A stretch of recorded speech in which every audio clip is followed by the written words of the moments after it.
Okay, you're now live, Chair. Thank you. Good evening. I am Councillor Sally Dupay, Chair of this committee.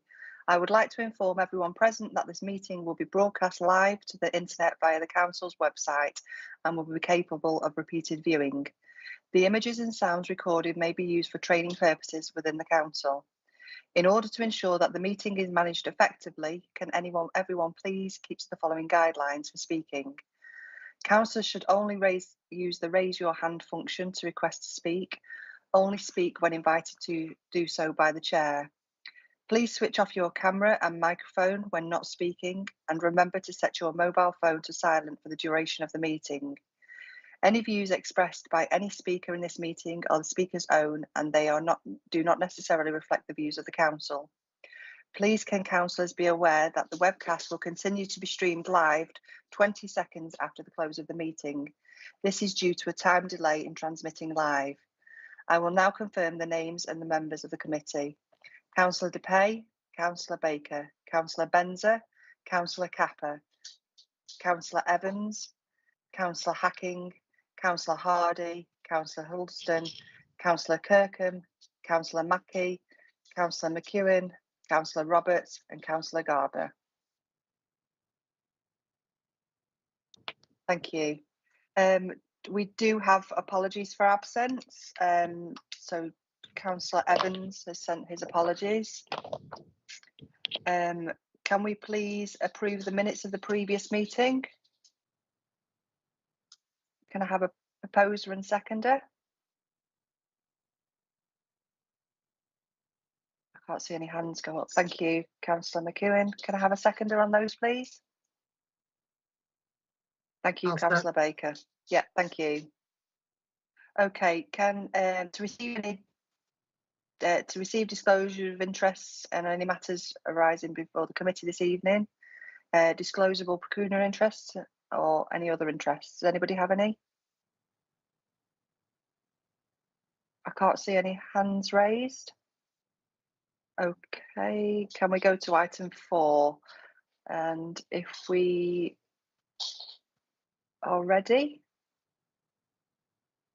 Yeah, Alicia, you ready to proceed with the item number 4? Thank you. Yep. Thank you, Chair, and good evening, members. So first report tonight is for permission to consult on the updated hackney carriage and private hire taxi policy. Reason for the report is to approach for consultation and review the current policy, which was introduced in 2016. However, it has had some minor updates since then, so it's not been 10 years since we've actually updated it. We have been back and done some parts of it. Recommendation today is that the committee approves the key areas for the policy consultation, which are highlighted in yellow on Appendix 1. And also the consultation timetable as outlined within the report. Following that consultation period and a proposed revised policy together with a summary of the key consultation comments will be brought back to committee for further consideration in October, with a view to recommending a revised policy to full council for formal adoption in December 2025. It is a requirement that licensing authorities regularly review and update their policies to reflect changes in legislation, guidance, or local circumstances. It has been a number of years since the introduction of the policy, and it's proposed that a further detailed review is now required to consider the specific areas of the policy. Dispensation from displaying plates for non-standard private hire vehicles, age and experience of drivers, medical assessment updates, DBS updates, safeguarding training, the penalty point system, and general legislation and best practice.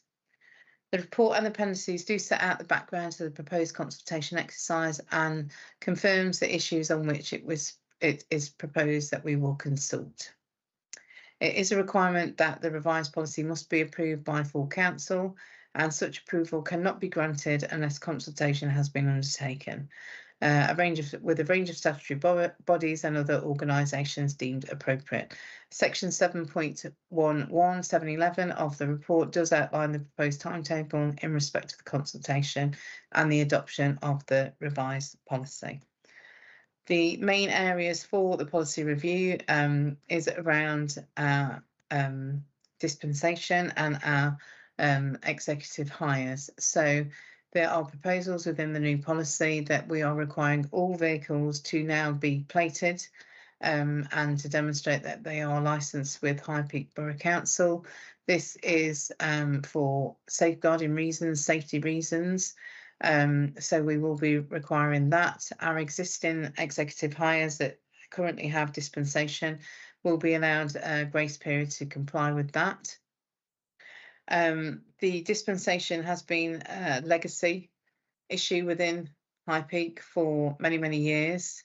And it is felt actually that, you know, vehicles that are licensed with us should be displaying the plates so that visitors, residents, getting into those vehicles know that they are licensed. So that is the biggest change in the policy that we are going to consult on around those proposals. In my opinion, it is needed, and we need to make sure that we have sufficient vehicles for our residents and visitors within High Peak, and that we're not inadvertently shoring up other areas, particularly airports, where our executive hires seem to park and do most of their jobs, which doesn't actually help our local residents or our town centre economy.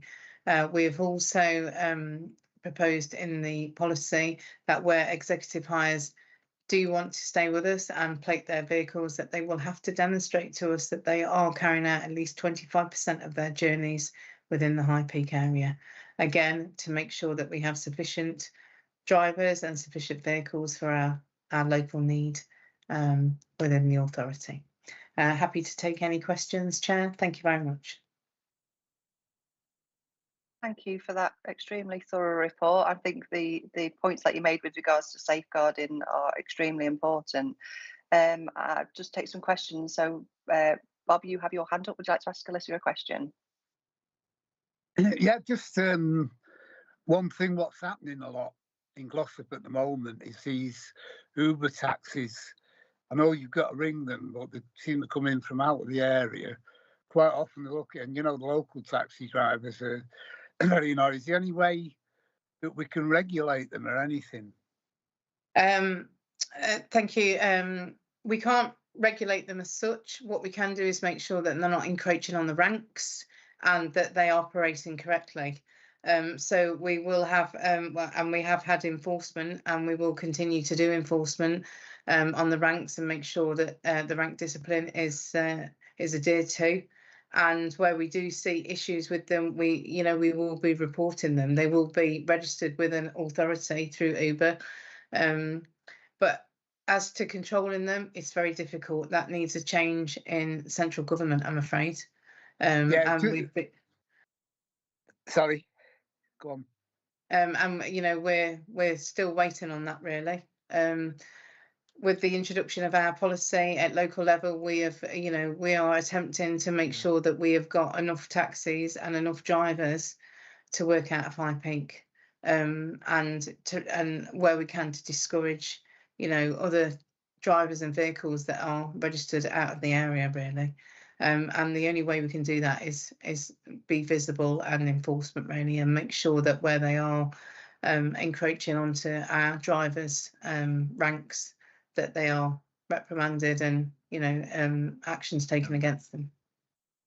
Thanks very much for that. Thank you. Thank you. Does anybody else have any other questions? No? Okay, so do we just need to do a vote on whether or not we would like to permit this consultation? Can I have a raise of hands, please, for those that give permission or would like to vote to see this happen? Thank you.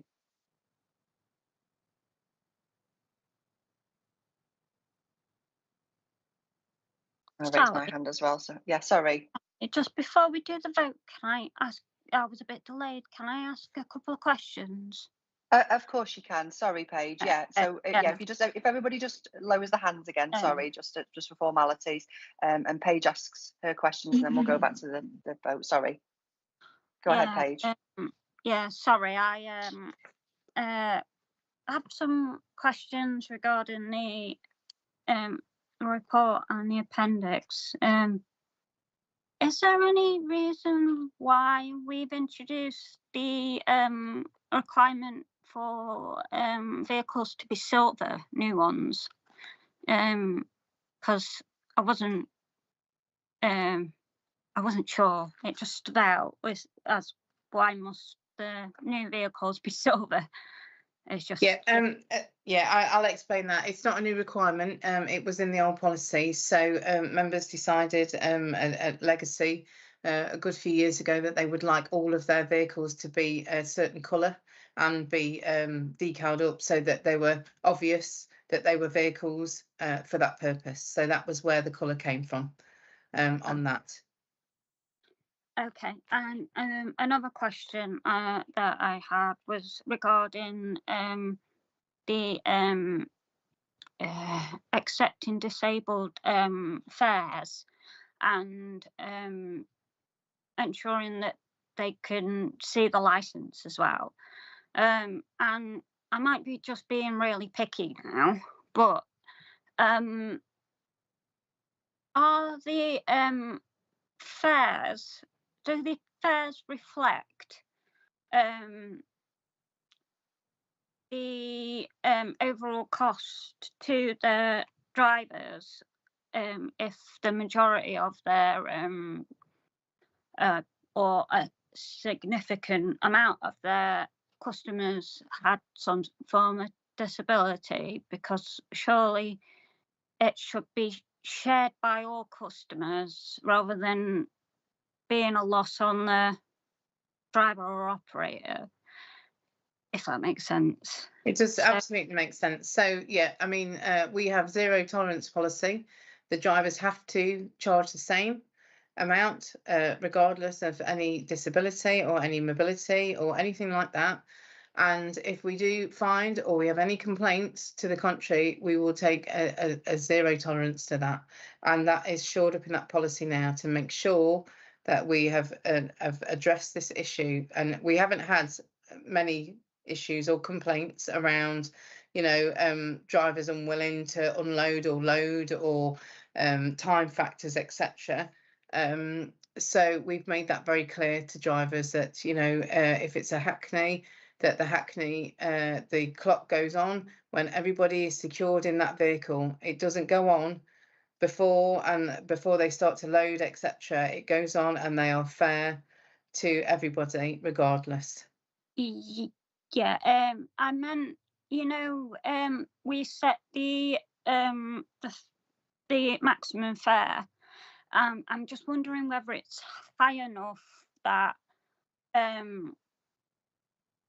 that operators and taxi drivers wouldn't make a loss or wouldn't be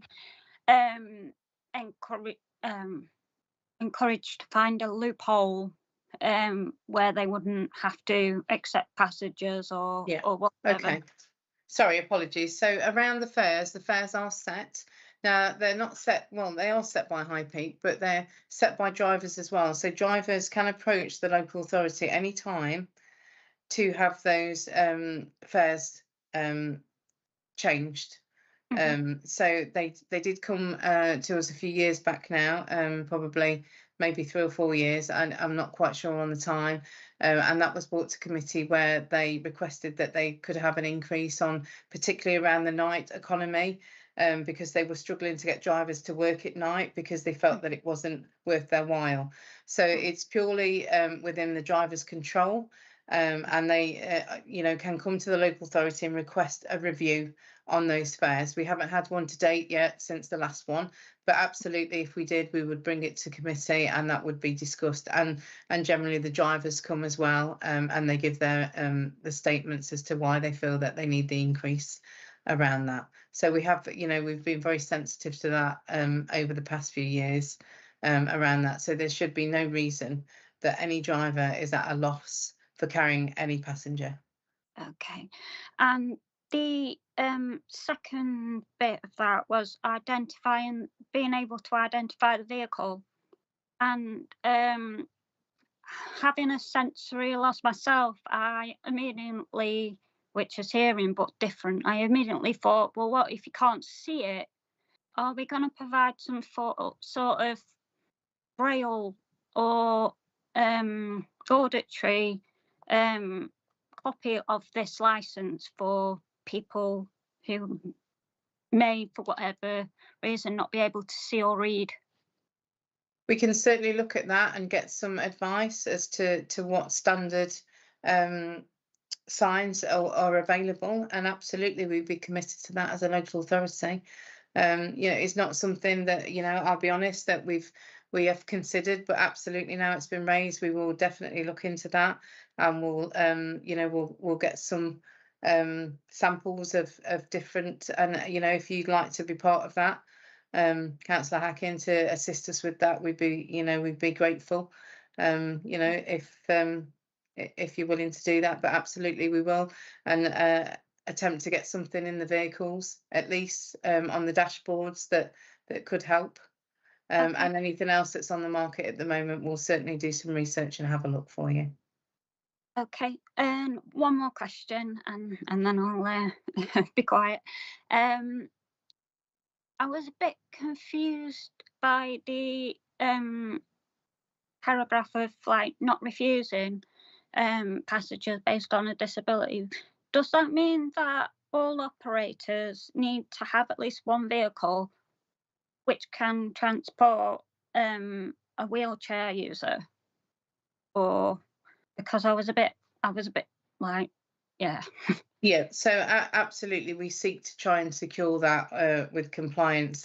So when operators are putting additional vehicles on, that is a question that will be asked. And we can also go further to say that, you know, we will not put any new Hackney carriages on unless they are wheelchair or accessible, really. So Okay. that is definitely something as well. All the vehicles are vetted to make sure they're all inspected now, to make sure that you know, there is capacity there for people to get in and out of safely, and that there is capacity there for luggage, and not just suitcases, but for other luggage if that means mobility, etc. Okay, thank you.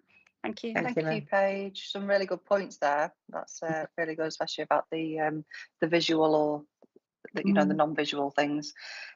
Super. So if we go back to the vote, and if we can just vote for those that would be happy to see this consultation take place, can we have a show of hands, please, if you are happy?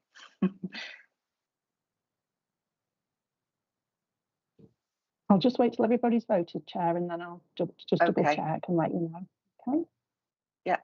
Okay. We've not Has had we've not had all substantive members voted as yet. Just a few Okay. left to vote.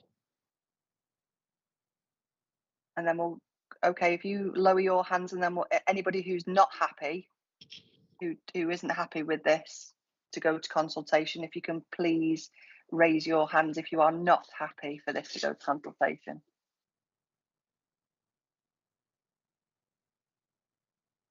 Okay, so No hands. Could we have an abstain as well, please? yeah, does anybody want to abstain from this vote? No. Okay, so I assume that either people were unable to raise their hands but would like to vote because there was no abstention, there was no objections. Yeah. Okay, where are we with the votes on that then? Yeah, Just well, as a matter of interest, Kerry. Sorry, no, go just on. a matter of interest, Kerry. Anthony and I are on the exec, and we don't vote. And yes, thank you, Councillor Barrow. Okay. Yeah, thank you. Super, thank you. And Matt, yeah, sorry, I didn't actually vote, but I did go for it. So yeah, I assume that would be we can pass that to go to consultation. Thank you for the report and all the information that's gone into that, Alicia, to yourselves and the team. If we can move on to agenda item number 5, the enforcement update, if you can give us some information on that, Alicia, please. Yep, thank you, Chair. Thank you. Bear with me 2 seconds. I'll just pull that report up now. Thank you. So yeah, the next one is the enforcement update. So this is our standard enforcement update. We, after some consultation with the chair, we will make sure that for the next one that we'll make this a little bit more inclusive for next time. So the idea is that we'll do a presentation around the work that we've done and bring some photographs, visual things around inspection, and actually just make it a little bit more informative and inclusive for you, so you can actually see the type of enforcement that we've done. So we'll start to do that from the next committee if everybody is happy with that and agreed with that. So I'll start with this report. So it's to update members in relation to enforcement activities undertaken since the period since the last meeting in March. And the recommendation is that committee notes the contents of the report. So in the period from the last meeting in March, Licensing Service has engaged in a number of enforcement actions. These activities have involved reactive responses to complaints and intelligence received from the public and partner agencies, as well as the proactive compliance checks. It is pleasing to report that generally we've noted good levels of compliance applicable to the legislation.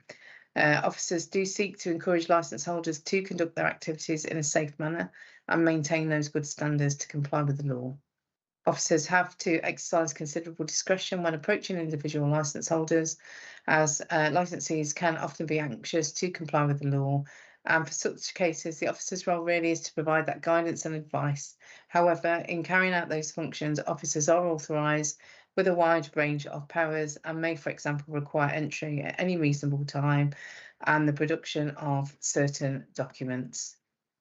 If on inquiry officers do find evidence that the law is being broken and enforcement is required, we can respond in various ways. It may be instruction by a warning letter, a revocation, suspension of a licence, and where circumstances warrant, it may require formal caution or prosecution without prior warning.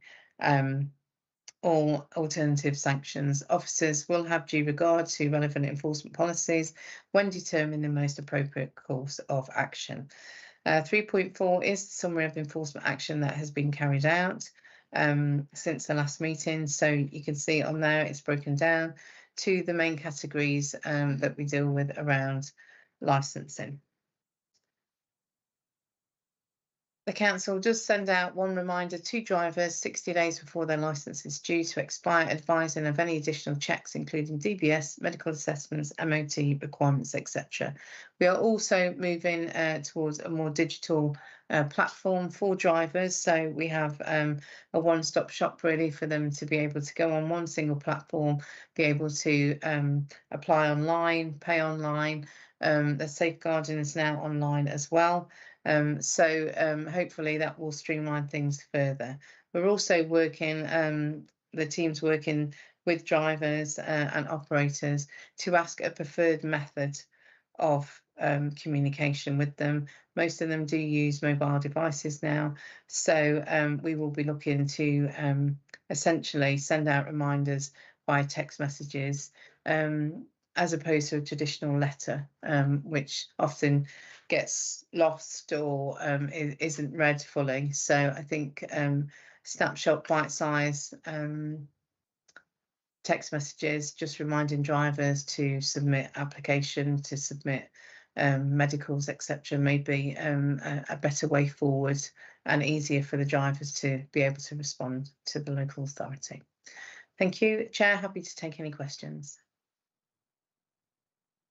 Thank you. Does anybody have any questions? Councillor Baker. Thanks, Chair. Yeah, I know I've asked this in previous committees, Alicia, but how are we doing numbers-wise with regards to sort of where we were at pre-COVID in terms of new licenses, and particularly for 10 applications for community events and that kind of thing? I think we're back up to speed and over really, and it's seasonal really, Councillor Baker. So we will see an influx around, summertime, and then we'll have a bit of a lull. But then you get into the sort of bonfire night and then the Christmas. So we tend to get a slight lull, but nothing major really. So it's continuous really. And you know, where we do see, you know, lots of TENs being applied for, you know, we will talk to the you know, the licensees or about other options around premises license and a more sustainable sort of, you know, view on them. So there's a lot of work done behind the scenes. I head up environmental health as well, so there's a lot of cross work in there around, you know, trying to alleviate any problems around noise and things like that before, you know, the events. So you know, we are pushing forward with it to try and streamline things as best as we can. That's great. Thank you. Thank you. Councillor McEwen, you have your hand up? Yeah, just a quick thank you to Sandra for the list she sends out every week for us with all the temporary event notices. And, you know, with something what we're not happy about, we can always get back before the thing, but it is really appreciated that. Thank you. Yeah, thank you. I think, you know, we do value what you do, and it is great work. And although a lot of it is just legal, it is needed, and you know that I think moving the meetings forward and having a bit more interaction and some more presentations kind of puts faces to names, and we can see what goes on behind the scenes. But yeah, we really appreciate that. Does anybody else have any further questions? No. Okay, I think that's it. Thank you, everybody. Thank you for the presentations, Alicia. Have a lovely evening, everybody, and see you in October.